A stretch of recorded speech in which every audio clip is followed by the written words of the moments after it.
Hello दोस्तों, you are watching voices of wonder. कहानियों के दौर में मैं आपका स्वागत करती हूँ। अगर आप मेरे चैनल पे नए हैं तो आप इसे सब्सक्राइब कर बेल आइकन को प्रेस कर दें। तो चलिए हम बढ़ते हैं कहानी की तरफ, लेकिन उससे पहले इस धारावाहिक में आने वाले सभी नाम, स्थान, घटनाएं सिर्फ एक कल्पना मात्र हैं, जिसका वास्तविक रूप से किसी से कोई संबंध नहीं है। इसका उद्देश्य सिर्फ एक मनोरंजन मात्र है। लव eruption चैप्टर 84 फ्रस्ट्रेटेड जिया एंग्री अधवे। तो अब ज्यादा टाइम न लेते हुए आइए बढ़ते हैं कहानी की तरफ।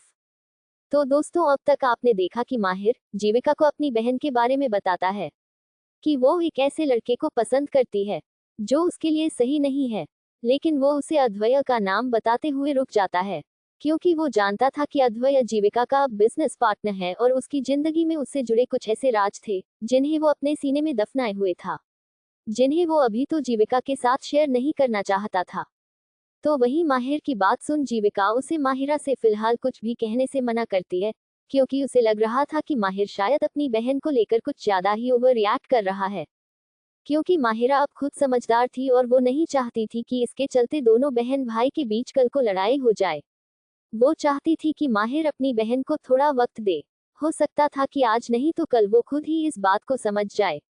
लेकिन अगर कहीं माहिर ने अपने गुस्से के चलते माहिरा से कुछ ऐसा कह दिया जो उसे नहीं कहना चाहिए, तो ये भी हो सकता था कि दोनों बहन भाई के रिश्ते में दरार आ जाए। इसी नोक-झोंक के बीच वहां बारिश शुरू हो जाती है और दोनों ही बारिश में अपना गुस्सा भूल एक रोमांटिक मोमेंट शेयर करते हैं, जिसके बाद जीविका अपने घर की ओर निकल जाती है। तो वही जिया जो अपने रूम में किसी गुंडी की तरह बैठी च्युइंग गम चबाते हुए लैपटॉप में कुछ कर रही थी कि तभी उसका फोन रिंग करता है। फोन की स्क्रीन पे फ्लैश हो रहे नाम जो कि प्राइवेट नंबर से दिख रहा था। उसे देखते ही जिया को अचानक अद्वैय का ख्याल आ जाता है, क्योंकि ये दूसरी दफा था जब उसे किसी प्राइवेट नंबर से कॉल आया था। जिया एक पल के लिए सोच में डूब जाती है कि क्या उसे ये कॉल उठाना चाहिए या नहीं। वैसे भी न तो उसे अद्वैय से कुछ लेना देना था और न ही इस प्राइवेट नंबर से, इसलिए वो फोन को वापस टेबल पे रख देती है। फोन कुछ देर बाद खुद ही बंद हो जाता है, लेकिन रिंगटोन बंद होते ही अब जिया अपने फोन को देख रही थी। वो उलझ के रह गई थी उस फोन कॉल को देख के कि क्या वो फोन कॉल सच में अद्वैय का था। अगर हाँ तो वो उसे कॉल क्यों कर रहा था। ऐसी क्या वजह थी जो अद्वैय को उसकी याद आ गई। तभी उसके मन में ख्याल आया कहीं, जिसे सोचते ही वो खुद में बड़बड़ाते हुए बोली, कहीं वो मुझे कल के लिए थैंक्स तो नहीं कहना चाहता, क्योंकि अब तक तो उसे महेश्वरी की न्यूज मिल गई होगी। वैसे भी आज सुबह से हर जगह यही हॉट टॉपिक बना था। सब महेश्वरी की बैड बिजनेस स्किल्स की सोशल मीडिया पे जम के बुराई कर रहे थे। बिजनेस न्यूज में भी उसी के चर्चे थे। ऊपर से उसके कई बिजनेस पार्टनर भी महेश्वरी से अफेंड हो चुके थे। यहाँ तक कि शेयर होल्डर्स भी उस पे काफी भड़के हुए थे। लेकिन फिर ये सब सोच जिया खुद से ही बोली, जाने दे जिया, वैसे भी उस जैसे इंसान ने अगर तुझे थैंक्स कह भी दिया तो तू क्या ही करेगी। तुझे उसके थैंक्स का अचार थोड़े ही डालना है। खुद से इतना कह वो एक बार फिर अपने काम में बिजी हो गई थी। लेकिन तभी एक बार फिर उसका फोन रिंग करता है। ये देख जिया का एक बार फिर ध्यान उसके फोन पे चला जाता है। ये देख जिया खुद से ही बोली, अगर ये अद्वैय है ना, तो क्या इसे इतनी सी बात समझ में नहीं आ रही कि कोई इसका कॉल नहीं उठा रहा, तो उसे उससे बात नहीं करनी होगी। वो गुस्से में अपने दांत भींचते हुए बोली, नहीं करनी मुझे तुमसे बात, तुम खुद को समझते क्या हो, खुद जब चाहे तब मुझे फोन करोगे और मैं उठा लूंगी। और अगर किसी तो तुम्हें कॉल करना हो तो कॉल लगना तो दूर उसके पास तुम्हारा नंबर तक नहीं। जाओ, नहीं उठाती तुम्हारा फोन उखाड़ लो जो उखाड़ना है। फोन को डांटते हुए वो उसे साइलेंट कर अपने बेड पे उछाल देती है। उसे लगा था ऐसा करने से उसे बेहतर लगेगा, लेकिन ऐसा नहीं होता। वो खुद को अद्वैय के बारे में सोचने से नहीं रोक पाती और उसे कल शाम का इंसिडेंट याद आ जाता है और हाथ खुद ब खुद होठों पे चले जाते हैं। उसका अद्वैय को किस करना यूं सबके सामने। तो वहीं एसा एंटरप्राइजेस में जिया को कॉल न पिक करते देख अद्वैय को बहुत गुस्सा आता है। वो झल्लाते हुए अपने फोन को कस के हाथ में पकड़ते हुए कहता है, pick up the phone damn it. वो अपने फोन को देखते हुए, अगर तुम ये जानबूझ के कर रही हो तो। वो अपने दांत भींचते हुए आगे बोला, तुम्हें बहुत महंगा पड़ेगा। खुद से इतना कह वो अपनी चेयर से खड़ा हो जाता है और चेयर से अपने कोट उठाते हुए केबिन से बाहर आ जाता है। वैसे भी घर जाने का टाइम हो चुका था। अद्वैय के केबिन से निकलते ही सात्विक और अमन भी उसके पीछे पीछे केबिन से बाहर आ जाते हैं। लेकिन अद्वैय उन दोनों को ही काफी गुस्से में लग रहा था। ये देख अमन धीरे से सात्विक से बोला, अब सको क्या हुआ। उसकी बात सुन सात्विक भी कंधे उच्च का अंदाजा लगाते हुए, पता नहीं, शायद मेहता वाली डील के लिए परेशान हो। उसकी बात सुन अमन की हंसी छूट जाती है। वो स्मर्क करते हुए बोला, डील के लिए या अपनी फेक गर्लफ्रेंड जिया के लिए? उसकी बात सुन सात्विक उसे घूर के देखता है। वो दोनों बात करते करते अद्वैया के पीछे पीछे लिफ्ट तक आ जाते हैं। लिफ्ट में आने के बाद अमन ग्राउंड फ्लोर का बटन दबा देता है। ग्राउंड फ्लोर में आने के बाद वो पार्किंग की ओर बढ़ जाते हैं, जहां अद्वैया के बॉडीगार्ड्स खड़े उसका पहले से ही इंतजार कर रहे थे।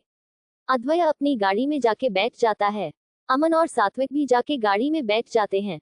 अमन जैसे ही गाड़ी स्टार्ट करता है, अद्वैया बिना किसी भाव के अमन को देखते हुए कहता है, दीवान मेंशन। उसकी बात सुन अमन हैरान हो जाता है। उसे लगा उसने कुछ गलत सुना। अमन हैरानी के साथ सात्विक को देखने लगता है, तो उसका रिएक्शन भी कुछ ऐसा ही था। तभी सात्विक हिम्मत कर, लेकिन ASR, वो आगे कुछ कहता कि तभी अद्वैया उन्हें एक गुस्से भरा लुक लेता है, जिसके बाद दोनों की ही कुछ कहने की हिम्मत नहीं होती। अमन गाड़ी को दीवान मेंशन की ओर ले लेता है। तो क्या होगा आगे? आखिर क्यों जाना चाहता है अद्वैया दीवान मेंशन? क्या जिया ने गलती से बुला ली है कोई मुसीबत? जानने के लिए बने रहिए लव अरप्शन के साथ। चैप्टर 84, अद्वैया इन दीवान मेंशन। तो आइए अब ज्यादा टाइम न लेते हुए आइए बढ़ते हैं कहानी की तरह। तो दोस्तों, अब तक आपने देखा कि अद्वैया कई बार जिया को फोन करता है, लेकिन जो जिया आज सुबह से ही अद्वैया के नाम से चिड़ी हुई थी, वो उसके फोन को देख साइलेंट कर बेड पे ये कहते हुए फेंक देती है कि वो उसका फोन नहीं उठने वाली, फिर चाहे उसे चाहे जो उखाड़ना है उखाड़ है, लेकिन वो उसका फोन नहीं उठाएगी। इतना कह वो फिर से अपने ही स्टाइल में बैठ के कोई काम करने लगती है। लेकिन उसे नहीं पता था कि उसकी कही बातों का कायनात कुछ मतलब निकालेगी कि अद्वैया सच में बहुत कुछ उखाड़ने उसके घर की ओर चल देगा। अद्वैया गुस्से में अमन को गाड़ी जिया के घर यानी दीवान मेंशन की ओर लेने को कहता है। अमन और सात्विक दोनों ही उसकी बात सुन हैरान हो जाते हैं, लेकिन अब एसर का ऑर्डर था तो फॉलो तो करना था। लेकिन अमन जानता था कि अद्वैया का मूड कुछ ज्यादा ही खराब है, और शायद वो इसकी वजह भी जानता था। मिस्टर मेहता का यूं अद्वैया की गर्लफ्रेंड से मिलने की जिद करना सुबह से ही अद्वैया का मूड खराब कर चुकी थी। वो काफी झल्लाया हुआ लग रहा था, क्योंकि अमन ने पहले ही जिया के बारे में सारी इन्वेस्टिगेशन करवाई थी, इसलिए उसे जिया के घर का एड्रेस पता था। जिया का घर दीवान मेंशन भोपाल की बड़ी सी वेल नोन प्रेस्टीज सोसाइटी में था, जहाँ पे सारे बड़े बड़े बिजनेसमैन के घर थे। ये सोसाइटी भी काफी शांत थी, और यहाँ सभी रिच और पावरफुल लोग ही रहते थे। जबकि अद्वैया का घर इस शहर के शोर शराबे से दूर एक प्राइवेट प्रॉपर्टी में था। क्योंकि उसकी माँ को शांति पसंद थी, इसलिए ही एक बड़ी ही खूबसूरत लोकेशन को चूज कर वो घर खुद बनवाया था। लगभग 1 घंटे में वो जिया के घर के बड़े से गेट के बाहर थे। लेकिन अब प्रॉब्लम ये थी कि अद्वैया यहाँ तक आ तो गया था, लेकिन वो जिया से कैसे मिले? वो यही सोच रहा था, क्योंकि जिया तो अंदर थी, ऊपर से घर में उसके फैमिली मेंबर्स भी होंगे। उनके पूछने पे वो क्या जवाब देगा? क्योंकि वो ऐसे ही तो जिया से नहीं मिल सकता था। हाँ, अगर जिया उसका फोन उठा लेती तो उसे ऐसा कुछ करना ही नहीं पड़ता। अद्वैया गुस्से में यही सब सोच रहा था। पता नहीं कहाँ से इतना एटीट्यूड लेकर पैदा हुई थी। अद्वैया ये बात खुद से ही कहता है। तभी सामने से आदित्यनाथ जी की गाड़ी भी वहां आ जाती है। वो अभी अभी अपने ऑफिस से घर लौटे थे। घर के गेट के बाहर खड़ी चमचमाती ब्लैक मर्सिडीज को देख उनका ड्राइवर पीछे बैठे आदित्यनाथ जी से कहता है, सर सामने शायद अद्वैया सर की गाड़ी है। क्योंकि ड्राइवर ने कई बार अद्वैया को इस गाड़ी से उतरते हुए देखा था। अपने ड्राइवर की बात सुन आदित्यनाथ जी भी सामने खड़ी उस गाड़ी को पहचान जाते हैं कि ये अद्वैया की ही गाड़ी है। लेकिन उन्हें उसके इस वक्त वहां आने की वजह समझ में नहीं आती। ये देख वो खुद से ही बोले, अद्वैया इस वक्त यहाँ? अद्वैया का इस वक्त उनके घर की बाहर होना उन्हें समझ में नहीं आता। तब तक अमन की नजर भी सामने आदित्यनाथ जी की गाड़ी पे चली जाती है। अब अमन को कुछ भी समझ में नहीं आता, क्योंकि अद्वैया ने पहले तो उसे गेट से बाहर ही गाड़ी रोकने को कह दिया था, और अब जिया के डैड उनके सामने थे। अमन अद्वैया को देखते हुए, ASR मिस्टर आदित्यनाथ। अमन की बात सुन अद्वैया अपने ख्यालों की दुनिया से बाहर आता है, क्योंकि अभी तक वो यही सोच रहा था कि वो अंदर जाने के लिए क्या बहाना बनाए। लेकिन अब उसके सामने एक और प्रॉब्लम थी कि वो जिया के डैड से क्या कहेगा। सात्विक और अमन दोनों एक दूसरे को देखने लगते हैं, लेकिन तभी अद्वैया के दिमाग में एक शातिर प्लान आता है, और वो मुस्कुराते हुए अमन और सात्विक को वहीं रुक उसका इंतजार करने का कह खुद गाड़ी से नीचे उतर जाता है। अद्वैया को गाड़ी से उतरते देख आदित्यनाथ जी भी ड्राइवर को गाड़ी बाद में अंदर लेने को कह खुद वहीं उतर जाते हैं, क्योंकि अद्वैय की गाड़ी इस वक्त ठीक गेट के बीचों बीच थी और अगर जया के डैड गाड़ी अंदर मेरे तो अमन को गाड़ी पीछे करनी पड़ती और इस वक्त ये करना थोड़ा अजीब हो जाता। ऊपर से अद्वैय पहली बार उनके घर आया था। वो समझ गए थे कि अद्वैय वहां आया है तो हो सकता है कोई वजह हो। ऊपर से वो तो अब अद्वैय को दामाद बनाने के सपने देख रहे थे। ऐसा नहीं था उनके मन में कोई लालच था, लेकिन वो पर्सनली उससे मिल चुके थे। उन्होंने अद्वैय को अच्छे से ऑब्जर्व किया था। ऊपर से वो इतना बड़ा बिजनेसमैन होने के बावजूद एक जेंटलमैन था। उसका बिहेवियर से उसके काम करने का तरीका और संस्कार छलकते थे। वो भी गाड़ी से उतर के गेट से अंदर आ जाते हैं।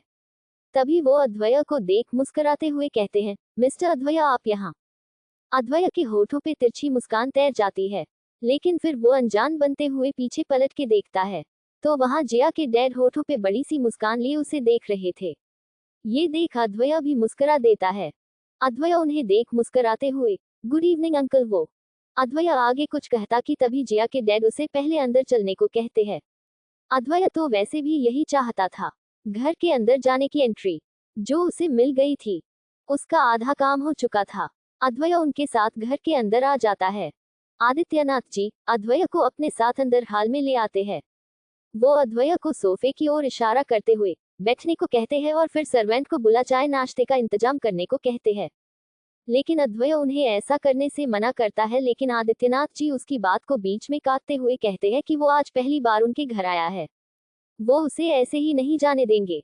तभी आदित्यनाथ जी अद्वैय से पूछते हुए, वैसे आप यहाँ कोई जरूरी काम था? इतना कह वो उसे देखने लगते हैं।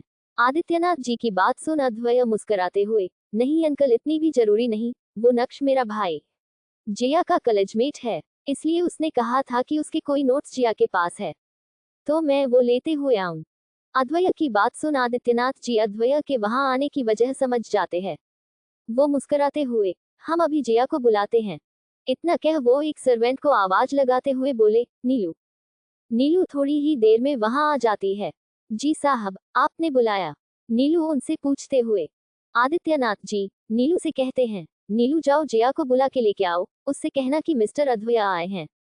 उनकी बात सुन वो मेड वहां से जिया को बुलाने चली जाती है। तो वही जिया लैपटॉप पे नजरें गड़ाए बड़े ध्यान से कुछ देख रही थी। वो अपनी जगह से उठी और लैपटॉप को टेबल पे रख अपने च्युइंगम को डस्टबिन में फेंक के खुद को ग्लास में पानी निकालने लगती है। जैसे ही वो पानी पीने को हुई, सर्वेंट उसके दूर का दरवाजा खटखटाते हुए बोली, जिया बेबी। जिया ग्लास को मुंह से लगाते हुए, अरे नीलू आंटी आइए ना। नीलू अंदर आते हुए, जिया बेबी साहब आपको बुला रहे हैं, आपसे मिलने कोई अद्वैय आए हैं। नीलू का इतना कहना ही था कि जिया को पानी गले में ही अटक जाता है और वो अद्वैय का नाम सुन हैरानी के साथ खांसने लगती है। उसे समझने नहीं आता कि अब वो वहां क्यों आया था।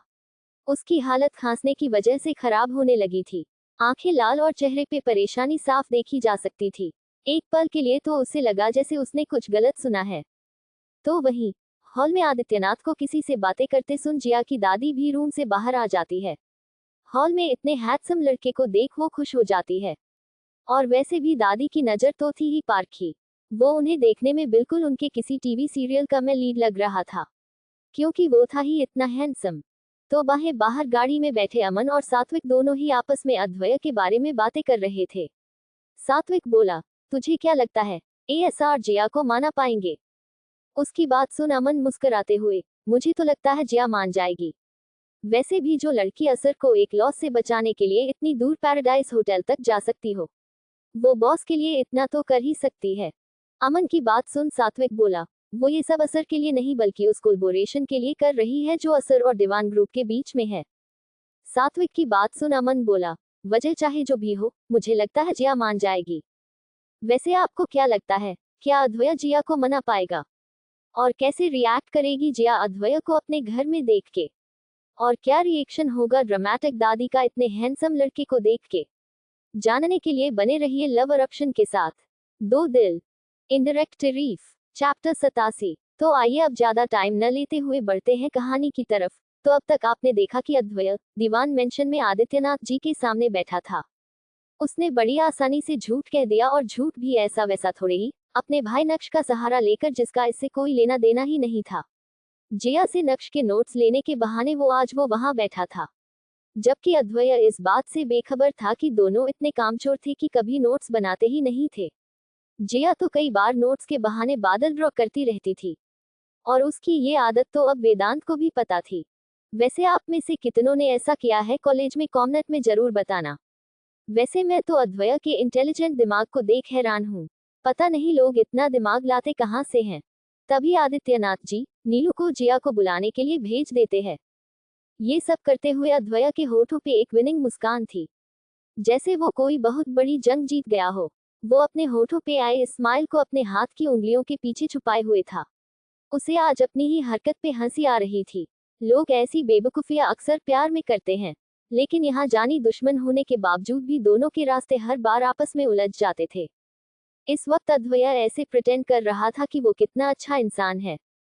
तो वहीं नीलू ने जब ये ब्रेकिंग न्यूज जिया को दी, तो वो जो पानी पी रही थी, वो उसके गले में ही अटक के रह जाता है, और वो जोर जोर से खांसने लगती है। उसकी आंखें भी पूरी तरह लाल हो चुकी थी। जिया को लगा जैसे उसने कुछ गलत सुना हो। वो अब भी वैसे ही खांसते हुए नीलू से पूछते हुए कहती है, कौन आया है आंटी? नीलू जिया को देखते हुए, कोई अद्वैय साहब। नीलू की बात सुन जिया की आंखें फटी की फटी रह जाती हैं। वो खुद में बड़बड़ाते हुए, अब ये साइको क्यों आया है? वो आश्चर्य के साथ खुद से ही बोली, क्या थैंक्स कहने? लेकिन वो इतना भी महान नहीं कि कल के लिए मुझे थैंक्स कहने मेरे घर तक आ जाए। क्योंकि अद्वैय से इन मुलाकातों में वो इतना तो समझ गई थी कि वो एक नंबर का अकड़ू, घमंडी और साइको इंसान है। यही सोच के वो खुद से ही बोली, तो फिर कहीं कल की बात डैड को बताने। यही सोच उसकी आंखें बड़ी हो जाती हैं। वो नीलू से आगे बिना कोई सवाल जवाब किए झट से रूम से बाहर निकल जाती है। जिया को यूं भागते के जाते देख नीलू हैरान हो जाती है। तो वहीं जीविका जो दरवाजे पे खड़ी अपना फोन में आज की न्यूज हेडलाइंस देख रही थी, जिया को यूं भागते देख उसे आवाज लगाने लगती है, जिया, जिया। लेकिन जिया इतना परेशान थी कि वो जीविका की आवाज को भी इग्नोर कर देती है। जिया जल्दी से भागते हुए सीढ़ियां उतरने लगती है। जैसे ही वो आधी सीढ़ियों में पहुंची, वो अद्वैय को देख वहीं रुक जाती है, क्योंकि इस वक्त वो उसकी दादी और डैड के साथ बैठ के बातें कर रहा था। थोड़ी देर पहले जिया की दादी जब हॉल में आई, वो तो अद्वैय की पर्सनैलिटी को देख उसकी फैन हो गई थी, क्योंकि वो उन्हें उनका फेवरेट ड्रामा के मेन लीड की तरह लग रहा था। एक हैंडसम चेहरा, काली गहरी आंखें, perfect jaw line, masculine body और थ्री पीस सूट में वो बहुत हैंडसम लग रहा था। दादी वहां आते हुए आदित्य से शिकायती लहजे में बोली, क्या बात है आदित्य? घर में मेहमान आए हैं और तुमने हमें बुलाया ही नहीं। अपनी माँ की बात सुन आदित्यनाथ जी अद्वैय को देखने लगते हैं, जो क्यूरियोसिटी के साथ जिया की दादी को ही देख रहा था। जिया की दादी लगभग उसी की दादी की एज की थी। तभी आदित्यनाथ जी अद्वैय को अपनी माँ से इंट्रोड्यूस करवाते हुए बोले, अद्वैय बेटा ये है मेरी माँ कौशल्या जी, और माँ ये है मिस्टर अद्वैय, अनुराधा जी के पोते। उसकी बात सुन कौशल्या जी हैरान हो जाती है और वो उन्हीं एक्सप्रेशंस के साथ अद्वैय को देख आदित्यनाथ जी से पूछते हुए बोली, तो ये अनु का पोता है?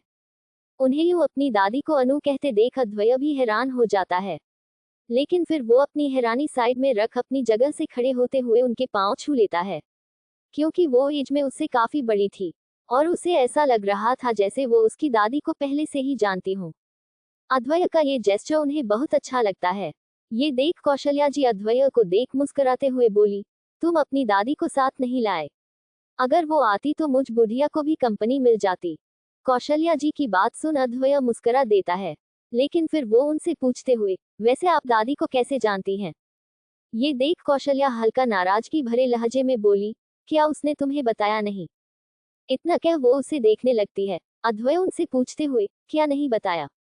उसकी बात सुन वो होठों पे बड़ी सी मुस्कान के साथ बोली, हम दोनों बचपन की सहेलियां हैं। वैसे उसने तुम्हें क्यों नहीं बताया? आज ही अनु को फोन का पूछती हूँ। अनु जी पे अपनी नाराजगी उतारने के बाद वो अद्वैय को देखते हुए बोली, और वैसे तुम खड़े क्यों हो, बैठो ना। उनकी बात सुन अद्वैय भी मुस्कुराते हुए वापस से वहां सोफे पे बैठ जाता है। अब तक जया भी वहां आ गई थी। वो गुस्से में अद्वैय को घूरते हुए बोली, तुम यहाँ क्या कर रहे हो? जया के यूं अचानक से पूछे सवाल से सबका ध्यान उसकी ओर चला जाता है, जो अद्वैय को घूर के देख रही थी। अद्वैय कुछ कहता कि तभी आदित्यनाथ जी जिया पे गुस्सा करते हुए कहते हैं, जिया, घर आए मेहमानों से ये क्या तरीका है बात करने का? क्या तुम थोड़ा भी सेंसिबल बिहेव नहीं कर सकती? उद्धरण चिन्ह। इतना कह वो जिया को एक वार्निंग लुक देते हैं। तभी जिया को एहसास हुआ कि शायद अद्वैय उसके डैड से मिलने आया होगा, क्योंकि उसके डैड भी वही थे। लेकिन अद्वैय के सामने डांट सुन जिया थोड़ा झेप जाती है। उसकी नजरें झुक चुकी थी, क्योंकि ये उसके साथ दूसरी बार हुआ था जब अद्वैय की वजह से उसे डांट पिटी थी, जिस वजह से उसका अद्वैय पे गुस्से और ज्यादा बढ़ जाता है। तो वही जिया को डांट पीटते देख अद्वैय को काफी सुकून मिलता है, और वो आंखों ही आंखों में जिया को जता देता है कि उसके डैड के लिए उससे ज्यादा वो मायने रखता है। वो जानबूझ के जिया को चिढ़ाने के लिए कहता है, रहने दीजिए अंकल, इट्स ओके, मुझे बुरा नहीं लगा। तो वही अद्वैय का बड़प्पन देख जिया के डैड खुश हो जाते हैं। दादी भी ये देख के बहुत खुशी महसूस होती है, लेकिन उनके मुताबिक अद्वैय तो जिया को बचाने की कोशिश कर रहा था। जाने क्यों उनके मन में एक ख्याल आता है कि वो अद्वैय की शादी जीविका से न करवा जिया से कर दें। लेकिन वो ऐसा नहीं कर सकती थी, क्योंकि एक तो जीविका बड़ी थी और ऊपर से अद्वैय के लिए अनु ने जीविका को पसंद किया था। यही सोच के उन्हें मन मानना पड़ता है, वरना अद्वैय उनके लिए उस सपनों के राजकुमार की तरह था, जैसा वो हमेशा से जिया के लिए चाहती थी। तो वही अद्वैय की बात सुन आदित्यनाथ जी बोले, यहाँ बात आपके बुरा लगने की नहीं है, बल्कि जिया की तमीज की है, जो ये हर बार भूल जाती हैं। अपने डैड की बात सुन जिया को बहुत बुरा लगता है। जिया अपने डैड की बात सुन उनसे माफी मांगते हुए, सॉरी डैड। आदित्यनाथ जी कुछ कहते उससे पहले ही दादी बोली, अब जाने भी दो, आदित्य बच्ची है, वो नहीं चाहती थी कि उनकी बच्ची अद्वैय के सामने एम्बेरेस्ड फील करे, फिर चाहे अद्वैय कैसा भी हो, था तो बाहर वाला ही। इतने में ही जीविका भी नीचे आ जाती है। सामने बैठे अद्वैय को देख वो हैरानी के साथ, मिस्टर अद्वैय आप यहाँ, व्हाट अ सरप्राइज। इतना कह वो भी वहां आ जाती है। जीविका के आते ही माहौल एक बार फिर लाइट हो जाता है। आदित्यनाथ जी जीविका को देख मुस्कुरा देते हैं। तभी अद्वैय भी जीविका को देख मुस्कुराते हुए, हाँ बस थोड़ा सा काम था। तभी वहां दो सर्वेंट सबके लिए चाय नाश्ता लेके आ जाता है, लेकिन अद्वैय चाय नहीं पीता था, इसलिए वो ब्लैक कॉफी का कप उठा लेता है, जो कि जिया के लिए था। ये देख जीविका बोली, आपको चाय नहीं पसंद। अद्वैय न में सिर हिला देता है। ये देख जीविका मुस्कुराते हुए बोली, oh I see, you know what mister Advay, Jiya भी ज्यादातर ब्लैक कॉफी ही पीती है। You both have the same choice. उसकी बात सुन अद्वैय और जिया दोनों एक दूसरे को हैरानी के साथ देखने लगते हैं। बाकी सब भी एक एक कर चाय का कप उठा लेते हैं, सिवाय जिया के, क्योंकि उसके हिस्से की कॉफी तो अद्वैय के हाथ में थी। लेकिन फिर जिया उससे अपना मुंह फेर लेती है। तभी जीविका अद्वैय से कल के बारे में बात करते हुए बोली, वैसे मिस्टर अद्वैय, कल का आपका बिडिंग से बैक ऑफ करने का फैसला अच्छा था। आज महेश्वरी एम्पायर के शेयर सुबह से लगातार नीचे गिर रहे हैं। उसकी बात सुन अद्वैय मुस्कुरा देता है। ये देख वो आगे बोली, वैसे आपकी बिजनेस स्किल की तारीफ करनी होगी।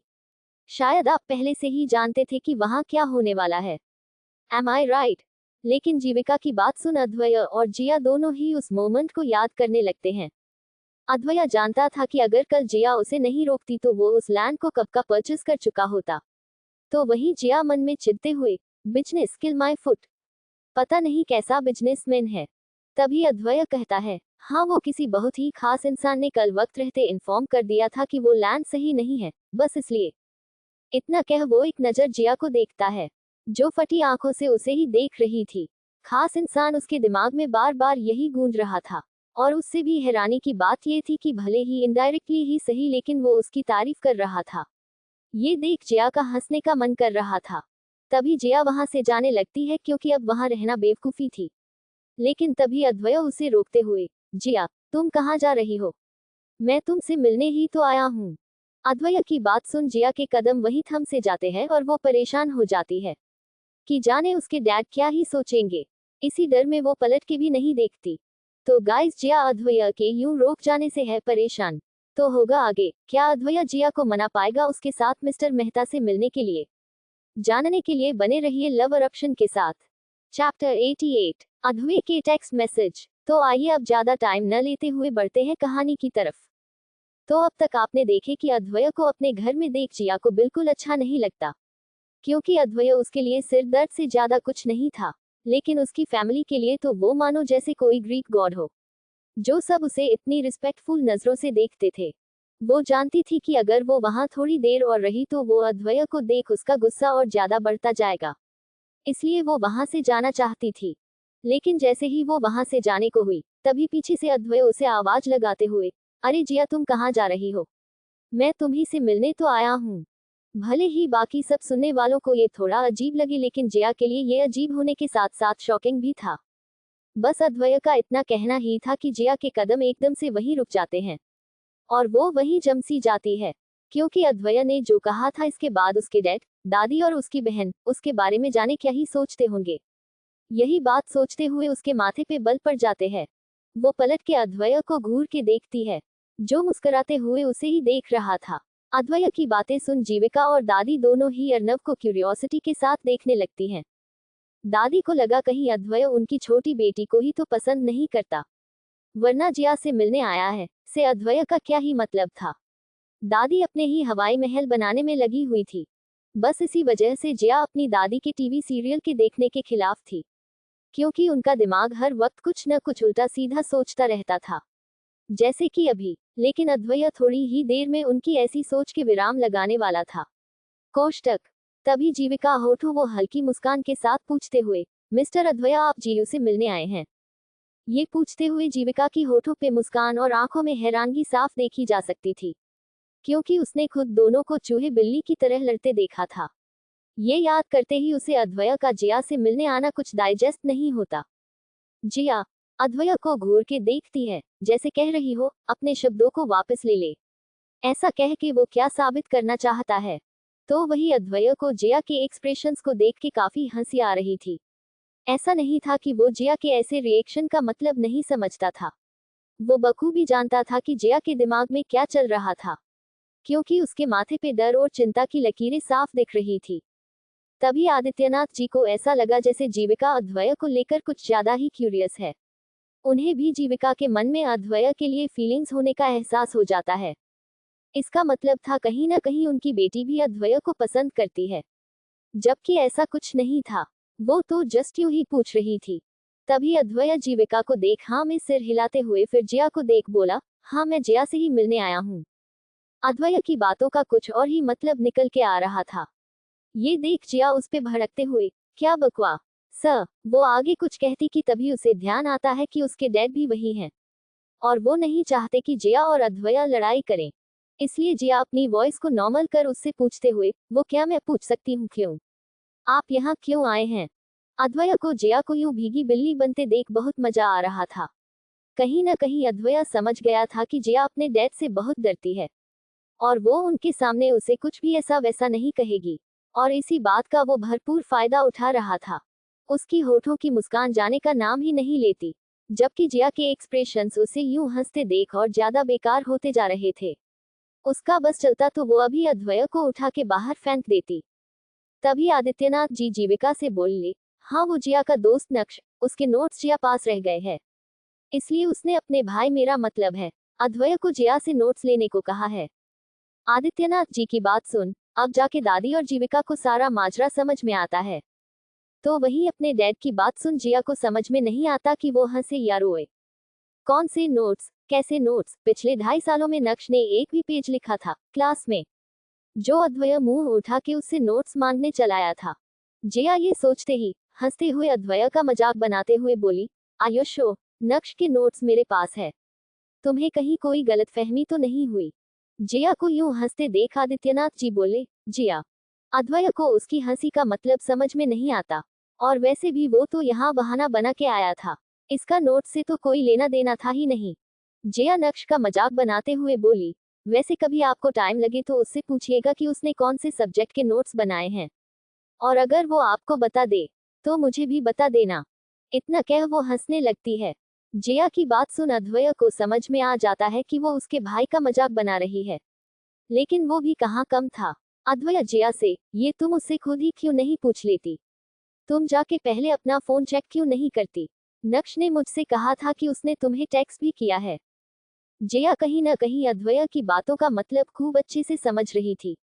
जिया को अब भी वही स्टैचू बने देख आदित्यनाथ जी जिया से बोले, अब जाओ देखो नक्श को क्या चाहिए। जिया अद्वैय को एक नजर घूर के देखते हुए और डैड कह अपने रूम में चली जाती है। जिया खुद में बड़बड़ाते हुए, खुद को समझता क्या है, मुझे धमकी दे रहा है, मुझे द जिया दीवान को। इतना कह वो मुंह बना देती हैं, जनाब का कॉल नहीं उठाया तो मुंह उठा के घर आ गया।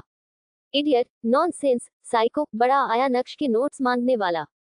वो भी अपने उस कामचोर भाई के जो कभी कॉलेज में कॉपी भी लेकर नहीं आता। खुद में बड़बड़ाते हुए वो अपने बैग पे पड़े हुए फोन को उठा के देखने लगती है, तो वो फोन के नोटिफिकेशन को देख हैरान हो जाती है। अद्वैया की 7 मिस्ड कॉल्स और कई मैसेज थे।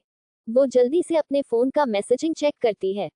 फ्लैशबैक, जिया जब 2 बार कॉल करने पर भी फोन नहीं उठाती तो अद्वैया फ्रस्ट्रेट होने लगा था।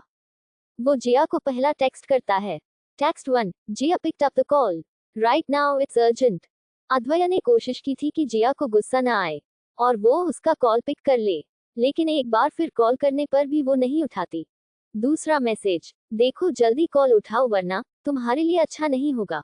उद्धरण चिन्ह। इस बार अद्वैया के शब्दों में वार्निंग थी। ये लिखने बाद वो एक बार फिर कॉल करता है। ये उसकी चौथी मिस्ड कॉल थी, लेकिन जिया अब तक तो फोन को साइलेंट कर बेड पे फेंक चुकी थी। उसके लगभग 20 मिनट अब वो फिर से कॉल करता है। थर्ड मैसेज, देखो अगर तुम मुझे इग्नोर कर रही हो तो तुम्हारे लिए अच्छा नहीं होगा।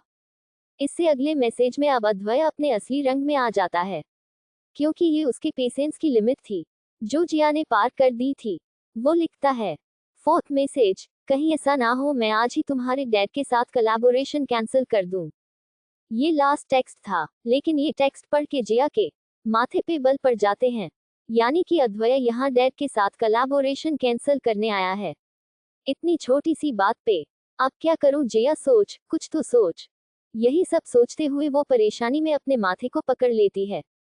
अब उसे पछतावा हो रहा था कि क्यों उसने कॉल पिक नहीं किया। अगर कर लिया होता तो अद्वैया आज उसके घर में नहीं बैठा होता। साथ ही उसे इस साइकोपैथ पे गुस्सा भी आ रहा था। भला इतनी छोटी सी बात पे कौन ही ऐसा करता है। तो वहीं नीचे बैठा अद्वैया मन में, शायद इस बेवकूफ लड़की ने पहले सच में अपना फोन देखा ही नहीं होगा, वरना वो मेरे इतने मैसेज और फोन कॉल को इग्नोर नहीं करती। खुद से इतना कह वो जिया को कम आंकने की कोशिश कर रहा था, जबकि सच तो ये था कि जिया ने जानबूझ के अद्वैया की कॉल को इग्नोर करने के लिए फोन को साइलेंट पे किया था। लेकिन ये बात उस सेल्फ ऑब्सेस्ड इंसान को कौन समझाए। तभी जिया कुछ सोच अपनी एक नोटबुक उठा के नीचे की ओर भागती है, क्योंकि वो जानती थी कि ये सब तो एक फॉर्मेलिटी है। अद्वैया वहां सच में उसके नोट्स लेने थोड़े ही आया था, इसलिए वो अपनी ही एक नोटबुक उठा के अद्वैया के पास जाने लगती है। आज के लिए इतना ही दोस्तों, अब होगी आपसे कल मुलाकात। लेकिन क्या होगा आगे, क्या अद्वैया के मैसेज का डर कर देगा जिया को मजबूर अद्वैया की बात मानने के लिए।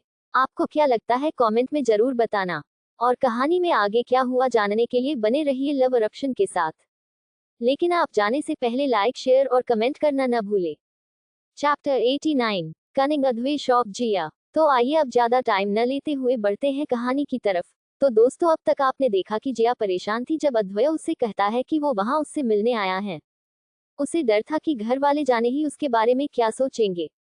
लेकिन तभी आदित्यनाथ जी के ये कहने पे कि अद्वैया यहाँ नक्श के कॉलेज नोट्स लेने आया है, जिया को काफी शौक लगता है, और साथ ही उसे हंसी भी आ जाती है, क्योंकि नक्श तो कभी घर से नोटबुक भी नहीं लेकर आता था, तो वो नोट्स क्या खाक बनाएगा। वो नक्श का मजाक बना ही रही थी कि उसे डैड उसे डांट लगा देते हैं। लेकिन साथ ही जिया को जाने क्यों अद्वैया का डर भी सता रहा था, क्योंकि अद्वैया के होठों पे ठहरी वो शातिर मुस्कान बहुत कुछ बयां कर रही थी। जिया न चाहते हुए भी बड़बड़ाते हुए अपने रूम की ओर चल देती है। उसे यूं जाते देख अद्वैया जिया को देखते हुए कहता है कि वो एक बार नक्श के मैसेज और कॉल भी चेक कर ले, शायद उसे कुछ और भी चाहिए हो। जिया समझ जाती है कि ये बात अद्वैया उसे नक्श के बहाने खुद के मैसेज और फोन कॉल देखने के लिए कह रहा है। जिया जल्दी से रूम में जाके पहले तो फोन चेक करती है।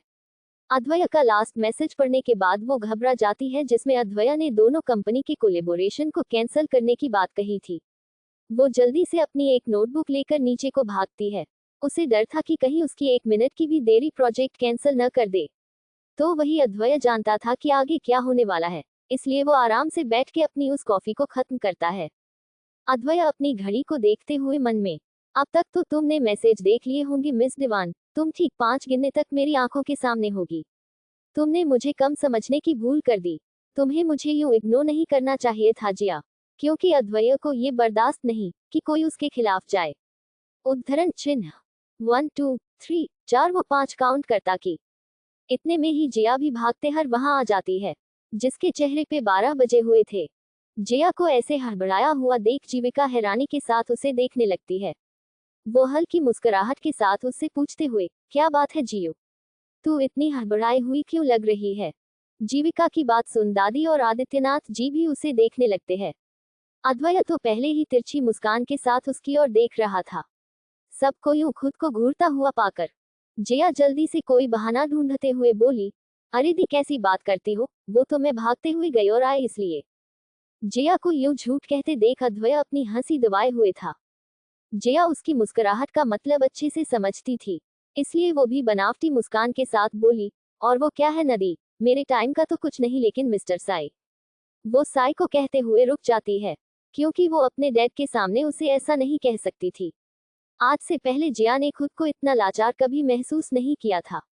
जब से अद्वैय उसकी जिंदगी में आया था, तब से उसके साथ कुछ न कुछ उल्टा सीधा हो रहा था।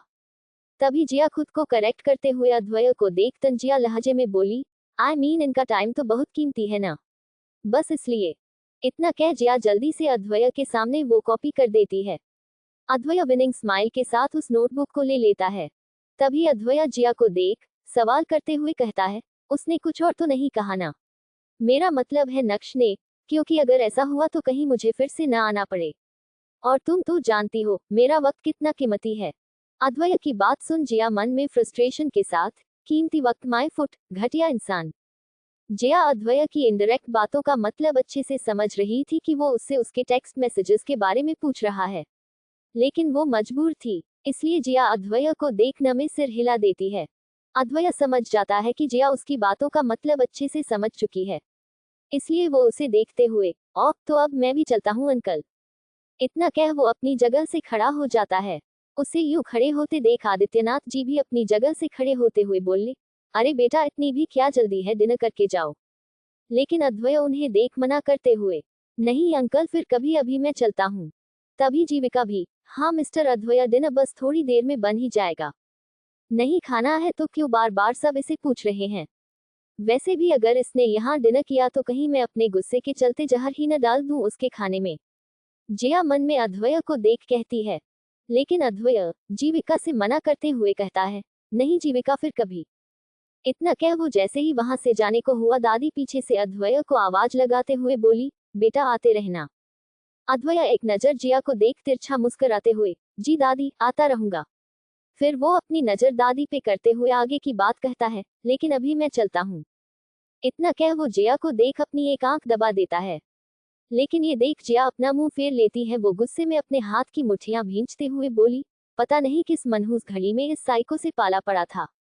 गिरगिट भी इतनी जल्दी रंग नहीं बदलता जितनी जल्दी ये चेहरे बदलता है। मेरे सामने कुछ और बाकी सबके सामने कुछ और। लेकिन कोई बात नहीं जिया, बकरे की माँ कब तक खैर मनाएगी। उड़ने दे, मैंने भी पंख न कुतर दिए तो मेरा नाम भी जिया नहीं।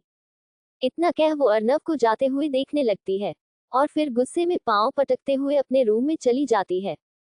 जीविका जानती थी जिया अद्वैय को कुछ खास पसंद नहीं करती, इसलिए जिया की इस हरकत पे वो मुस्कुराते हुए रह जाती हैं, और जिया के गुस्से को देखने में सिर हिला देती है। गाड़ी में तो वही सात्विक और अमन दोनों कब से गाड़ी में बैठ के अद्वैय का इंतजार कर रहे थे। तभी उनकी नजर सामने से आ रहे अद्वैय पे जाती है, जो मुस्कुराते हुए उनकी तरफ ही आ रहा था। अमन को याद था जब अद्वैय आया था तब कितने गुस्से में था, और अब वो ऐसे मुस्कुरा रहा था जैसे वो जिस काम के लिए आया था वो पूरा हो गया हो। ये देख अमन सात्विक से कहता है, देखिए एसआर कितने खुश लग रहे हैं। मैंने कहा था ना, वो जिया को मना ही लेंगे। अमन की बात सुन सात्विक भी गौर से अद्वैय को देखने लगता है। सात्विक अद्वैय में आए बदलावों को देख सकता था, क्योंकि अब वो रियलिटी में मुस्कुराने लगा था, वरना उसकी स्माइल हमेशा दूसरों को दिखाने के लिए होती थी। अद्वैय के आते ही सात्विक अपनी सीट से डोर खोल के बाहर आ जाता है, और अद्वैय के लिए गाड़ी का दरवाजा खोल देता है।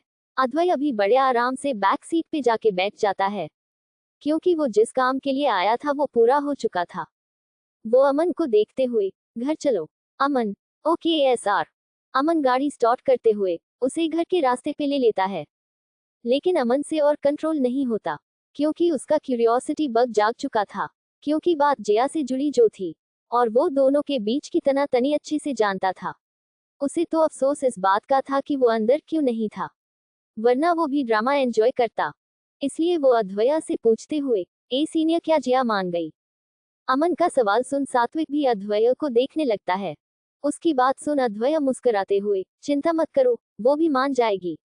अद्वैया का जवाब सुन सात्विक और अमन एक दूसरे को देखने लगते हैं, क्योंकि अद्वैया को यूं मुस्कुराते हुए देख उन्हें लगा था कि शायद जिया मान गई होगी। लेकिन यहाँ तो बात कुछ और ही थी। तो वही अद्वैया हाथ में पकड़ी उस नोटबुक को देखने लगता है। जाने उसके मन में क्या आया, वो खुद को उस नोटबुक को खोलने से नहीं रोक सका।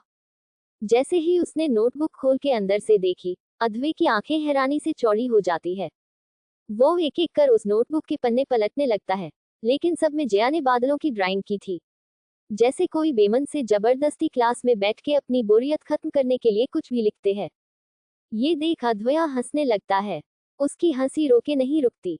तो वही अद्वैया को हंसते देख अमन और सात्विक दोनों ही हैरानी के साथ अद्वैया को देखने लगते हैं। अमन सात्विक को सवालिया निगाहों के साथ देखने लगता है, लेकिन सात्विक भी तो कुछ नहीं जानता था, इसलिए वो भी अपने कंधे उचका देता है। आज के लिए इतना ही दोस्तों। अब क्या होगा कहानी में आगे? क्या अद्वैया की बात मान जाएगी जिया? आपको क्या लगता है? वैसे उसके पास मुझे नहीं लगता कोई दूसरी ऑप्शन भी है, लेकिन कब तक अद्वैया जिया को कर पाएगा यूं ही ब्लैकमेल? जानने के लिए बने रहिए लव इरप्शन के साथ। लेकिन आप जाने से पहले लाइक शेयर और कमेंट करना न